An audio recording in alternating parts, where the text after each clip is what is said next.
어떤 사람들이 태어날 때부터 복을 타고나는가? 업보와 윤회. 우리는 종종 이렇게 말합니다. 저 사람은 참 복이 많다.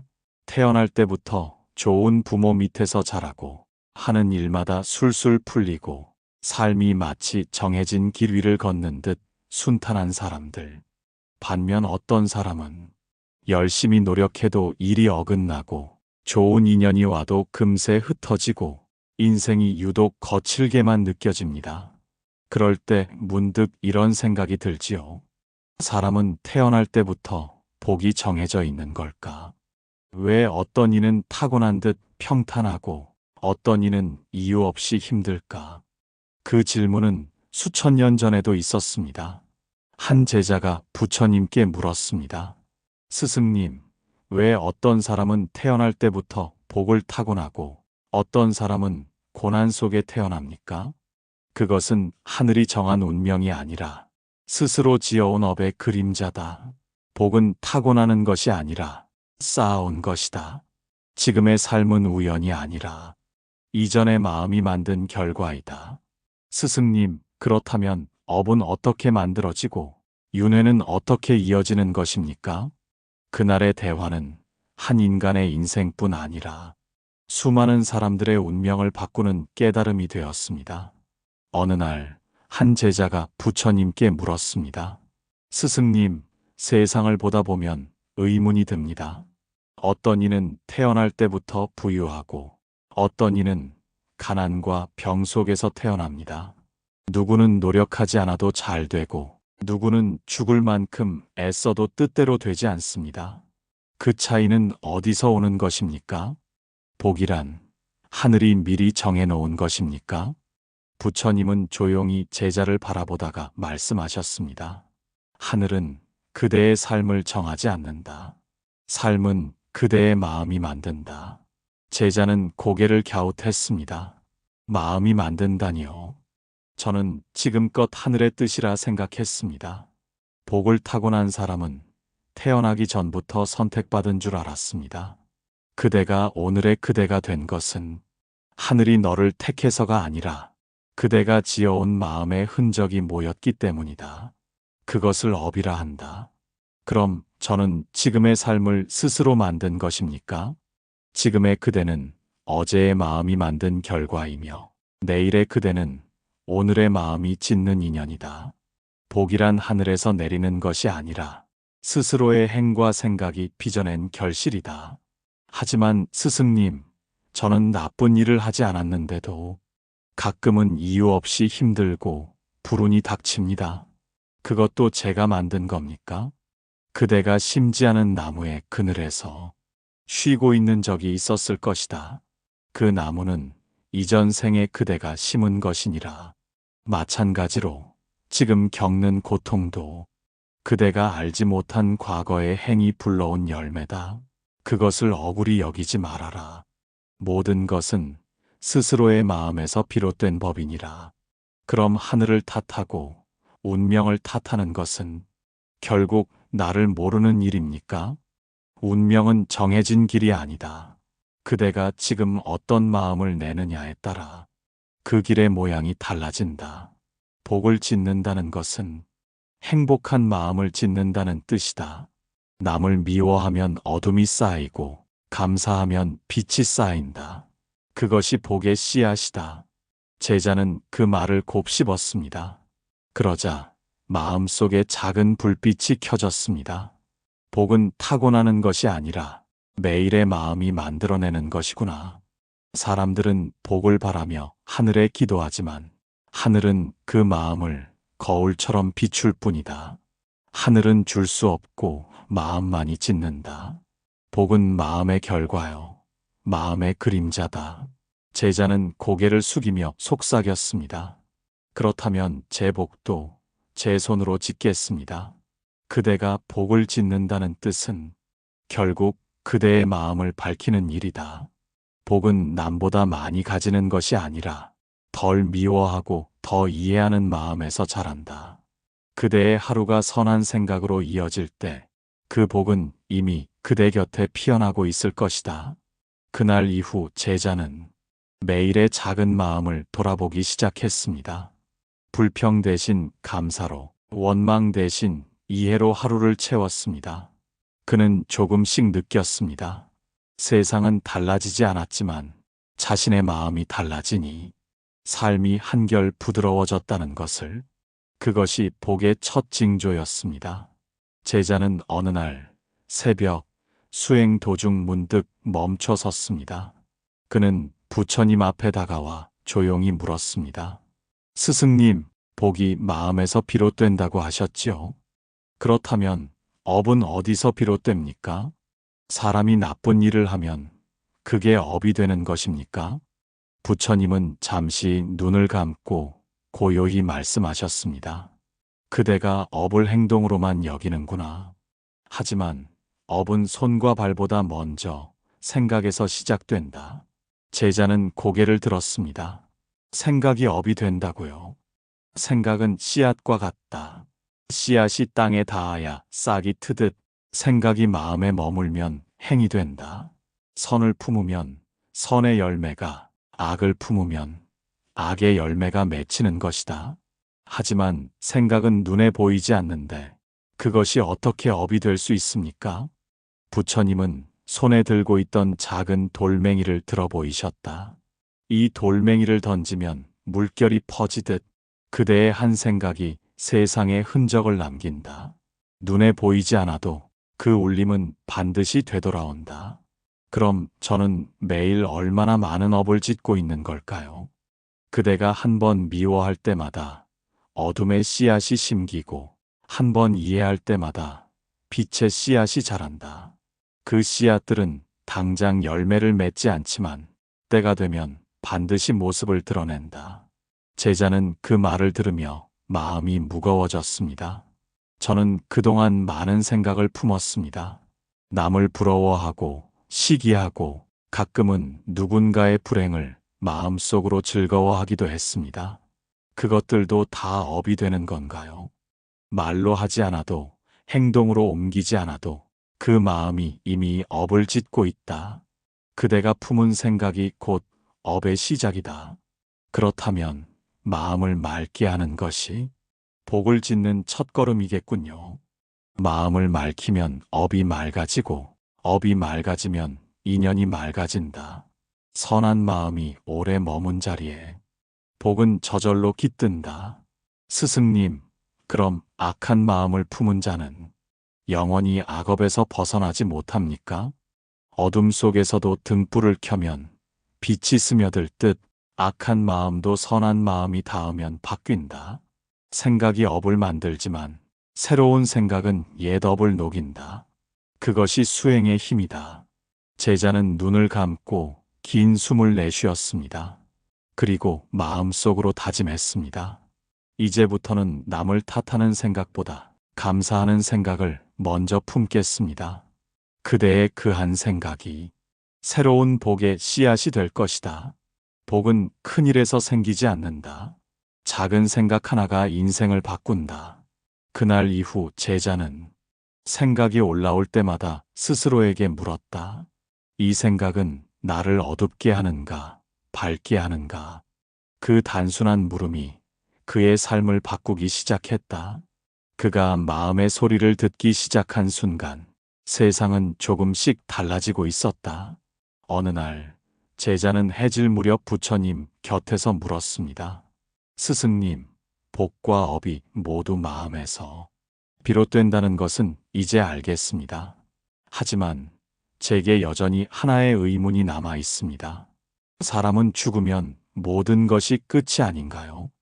죽은 뒤에도 그 마음이 남아 다시 삶으로 이어진다고 하셨는데 정말 그럴 수 있습니까? 부처님은 고요히 석양을 바라보며 말씀하셨습니다. 그대는 강물을 본 적이 있느냐? 산 위에서 흘러내려 돌에 부딪히고 굽이치며 흘러가다 바다로 사라지는 그 물을 겉으로 보기엔 사라진 듯하지만 그 물은 증발하여 구름이 되고 비로 내려 다시 강이 된다. 형태는 바뀌었지만 그 본질은 한순간도 끊긴 적이 없다. 사람의 삶도 그러하다. 몸은 흙으로 돌아가지만 그 마음의 흐름은 끊어지지 않는다. 그 마음이 바로 업의 줄기이자 윤회를 이어가는 바람이다. 그렇다면 스승님, 우리는 모두 과거의 삶에서 온 존재입니까? 그대가 지금 느끼는 기쁨도, 이유 없이 반복되는 괴로움도 모두 이전 생의 마음이 흘러온 것이다. 그것이 바로 윤회의 작용이다. 그럼 지금의 내 삶은 모두 과거의 업이 만든 결과입니까? 하지만 그대는 기억하지 못할 뿐이다. 지금의 인연은 갑자기 생긴 것이 아니고 모든 만남과 이별은 이미 오래전에 약속된 것이다. 그렇다면 지금의 괴로움도 피할 수 없는 운명입니까? 운명이란 정해진 길이 아니라 스스로 걸어온 발자취의 그림자이다. 그림자는 뒤를 따르지만 그대가 걸음을 멈추면 그림자도 멈춘다. 즉, 과거가 현재를 만들었듯 현재의 마음이 다시 미래를 만든다. 제자는 놀란 듯 물었다. 그렇다면 윤회는 영원히 끝나지 않습니까? 우리는 끝없이 돌고 도는 존재입니까? 윤회는 바퀴와 같다. 멈추려 하지 않으면 계속 굴러가지만 멈출 줄 아는 자는 거기서 벗어난다. 그 멈춤이 바로 깨달음이다. 제자는 눈을 감았다. 그리고 마음속에서 무언가가 천천히 풀어지는 느낌을 받았다. 죽음이 끝이 아니라면 삶도 단지 한 장의 여정일 뿐이구나. 그렇게 생각하자 그가 품고 있던 두려움이 조금씩 사라졌다. 그대가 오늘 짓는 마음 하나하나가 다음 생의 밑그림이 된다. 선을 짓는 마음은 다시 복으로 피어나고 악을 짓는 마음은 또 다른 고통의 뿌리가 된다. 이것이 윤회의 이치다. 그럼 윤회를 벗어나려면 무엇을 해야 합니까? 단 하나, 마음을 밝히는 일이다. 마음이 맑아지면 업이 녹고 업이 녹으면 윤회의 바퀴가 멈춘다. 그때 비로소 그대는 자유로워진다. 제자는 두 손을 모았다. 삶과 죽음을 두려워하지 않게 된 순간 그는 처음으로 깊은 평화를 느꼈다. 그러나 마음속엔 또 하나의 궁금함이 남았다. 스승님, 그렇다면 태어날 때부터 복이 있는 사람들은 이전 생에서 어떤 삶을 살았던 것입니까? 제자는 윤회의 이치를 들은 후 하루 종일 깊은 생각에 잠겨 있었습니다. 그날 밤 그는 다시 부처님께 다가와 물었습니다. 스승님, 저는 이제 윤회의 법을 이해했습니다. 그런데 한 가지가 여전히 마음에 남습니다. 어떤 사람은 태어날 때부터 복이 많습니다. 좋은 부모 밑에서 태어나고 아무리 어려운 일을 겪어도 금세 일어섭니다. 그런 사람들은 이전 생에서 어떤 업을 지은 것입니까? 복이 많은 사람은 단 한 가지 마음을 오래 품어온 사람이다. 그것은 자신보다 남을 먼저 이롭게 하려는 마음이다. 제자는 고개를 들었습니다. 남을 먼저 이롭게 하는 마음이라. 그것이 그렇게 큰 복을 짓는 일입니까? 사람들은 자신을 위해 사는 것이 현명하다고 믿는다.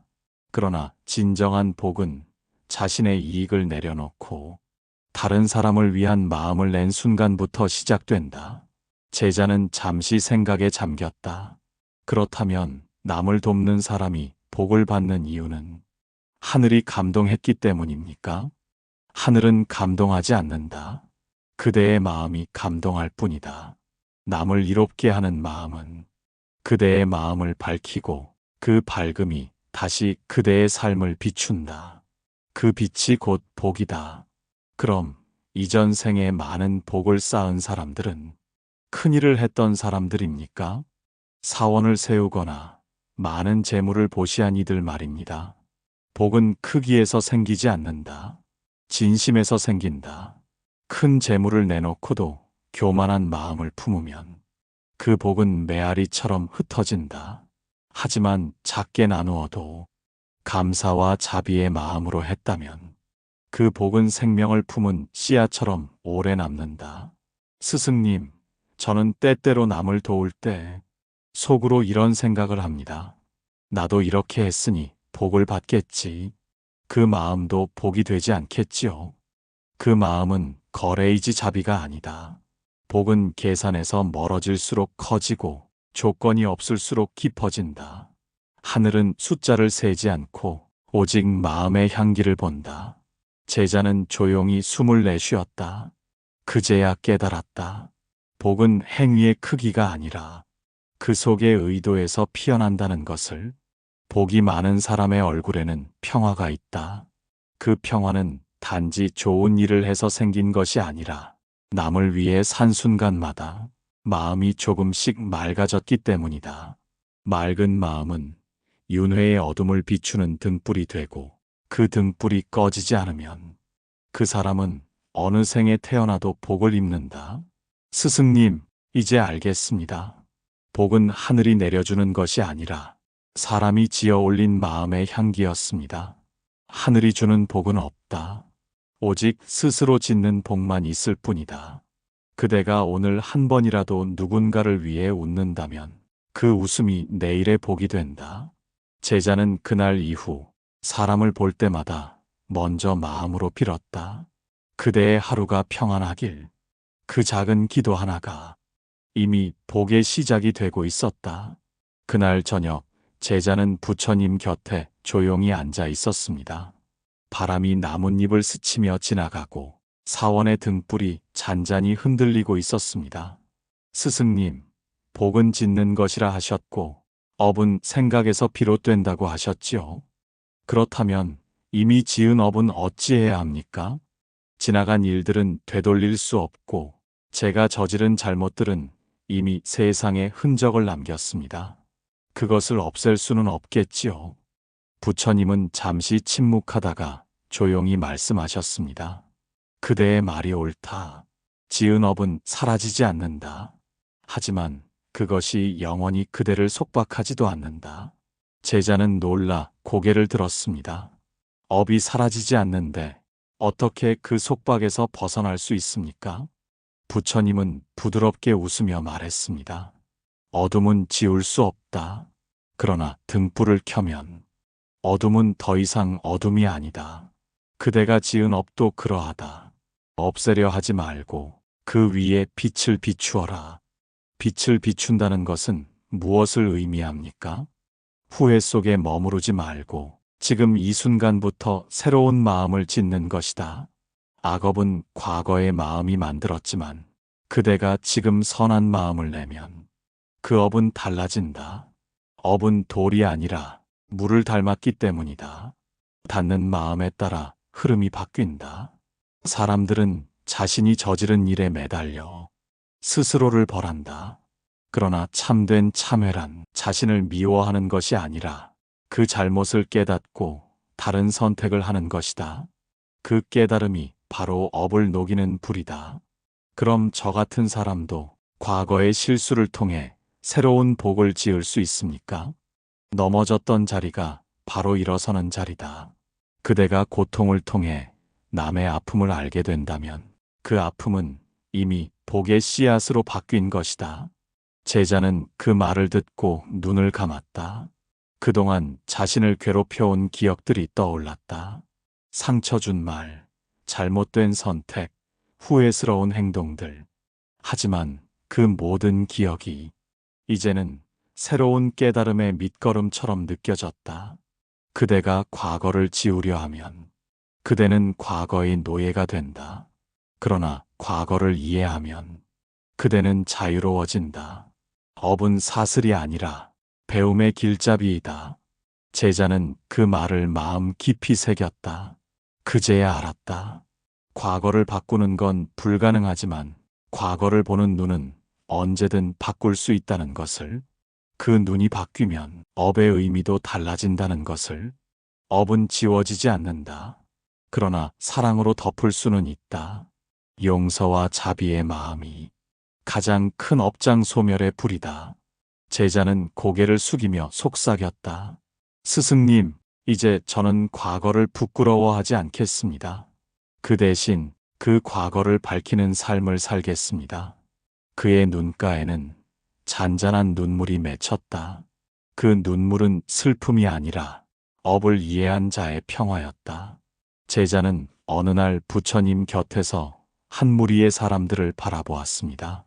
그들은 사원의 재물을 내고 음식을 나누며 복을 짓기 위해 분주히 움직이고 있었습니다. 제자는 그 모습을 보며 부처님께 물었습니다. 스승님, 저 많은 사람들이 복을 짓고 있습니다. 그런데도 세상에는 여전히 고통이 가득합니다. 이렇게 많은 보시와 공양이 있는데 왜 사람들의 마음은 여전히 메말라 있습니까? 그대는 지금 손의 공양만 보았구나. 하지만 진짜 공양은 손이 아니라 마음으로 하는 것이다. 제자는 고개를 들었습니다. 마음으로 하는 공양이라니요. 부처님은 미소를 지으며 말을 이었습니다. 많은 이들이 재물을 내지만 그 마음 속에는 여전히 나가 있다. 내가 이만큼 했다. 내가 복을 쌓았다 하는 마음이 그 복을 스스로 가두는 벽이 된다. 마음이 깨끗하지 않으면 그 행위는 단지 거래일 뿐이다. 제자는 고개를 끄덕였다. 그러면 진짜 복을 짓는 사람은 무엇을 다르게 합니까? 부처님은 고요히 대답하셨다. 복을 짓는 사람은 주는 순간 자신을 잊는다. 그는 남이 고마워하지 않아도 괜찮고 자신의 이름이 알려지지 않아도 괜찮다. 그의 기쁨은 이미 주는 그 마음 속에 있다. 그 마음이 바로 마음 공양이다. 제자는 잠시 생각에 잠겼다.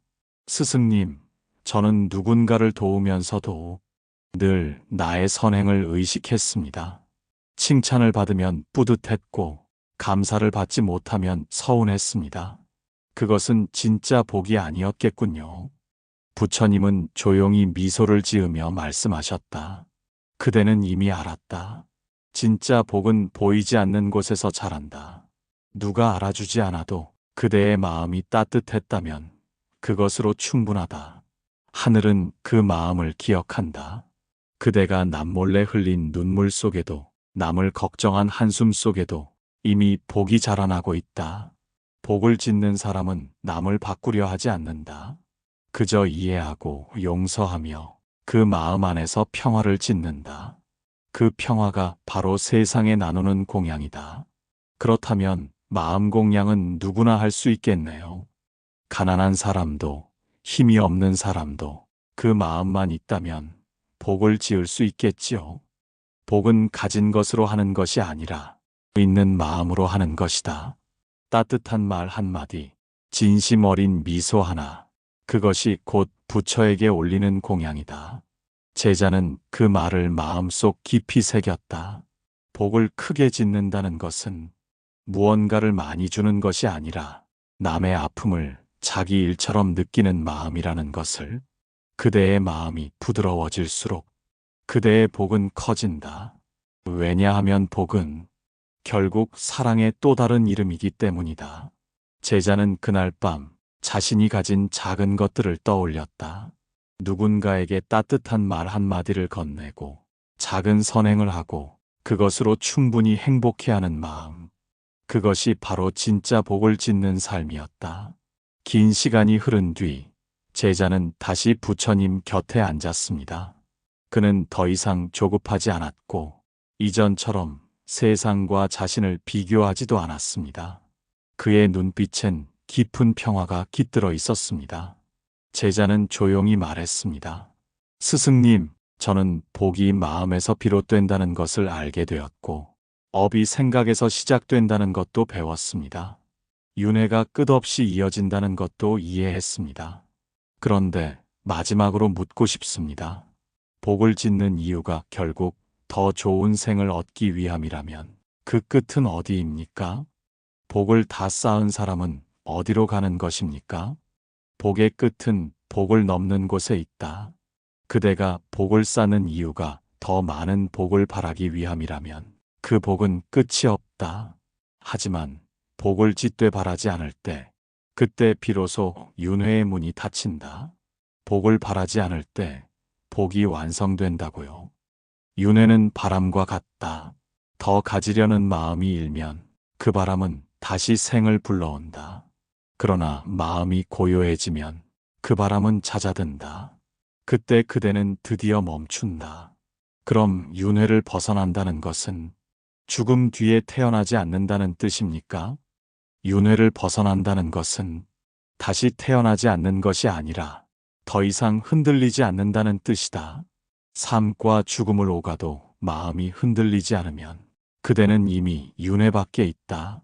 진짜 복은 부자가 되는 것도 병이 없는 것도 좋은 인연을 얻는 것도 아니다. 그 모든 것은 인연의 흐름 속에서 생겨나고 사라진다. 진짜 복은 마음이 자유로워지는 것이다. 그대가 미움 대신 자비를 품고 탐욕 대신 평화를 품을 때 그대는 이미 윤회를 벗어난 자다. 제자는 그 말을 들으며 눈을 감았다.